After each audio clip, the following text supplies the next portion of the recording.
On peut aussi parler bien sûr du tabac et de l'alcool qui vont aussi faire fuir beaucoup de minéraux et nous carencer, notamment donc en magnésium, en vitamine C, qui ont tendance en fait à fuir très facilement par les urines, notamment que la vitamine C et les vitamines du groupe B sont des vitamines hydrosolubles, c'est-à-dire qu'elles fuient en fait par les urines dès qu'on est en état de stress et on n'est jamais en surdose de ces vitamines-là du coup. Contrairement aux vitamines D,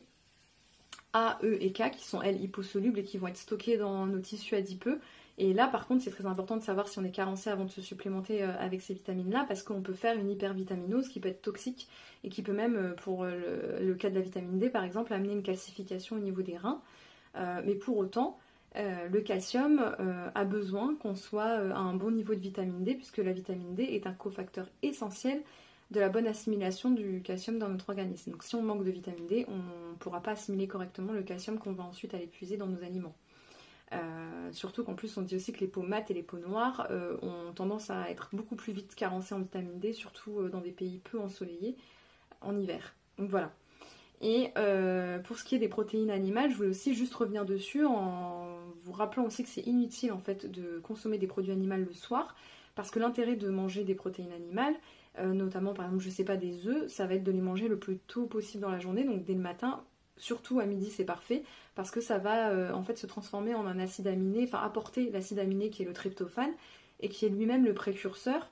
qui va rendre possible en fait la synthétisation de la sérotonine et de la mélatonine, qui sont les neuromédiateurs bien connus pour favoriser notre endormissement ensuite. Donc la sérotonine, elle va être synthétisée à partir de 16 heures et puis la mélatonine aux alentours de 22 heures, je crois. Et voilà, et en fait c'est un cycle biologique qui suit son cours. Et le problème c'est que quand on mange des protéines animales le soir, l'organisme n'a pas le temps de transformer l'acide aminé qui est le tryptophane et il n'a pas le temps en fait de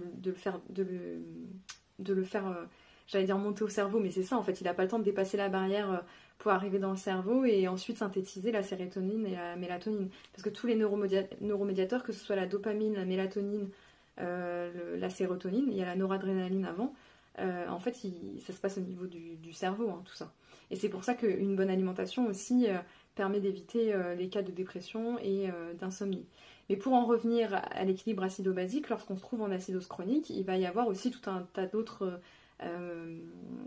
problèmes de santé, comme par exemple l'apparition de tout ce qui est problème de peau, eczéma, inflammatoire,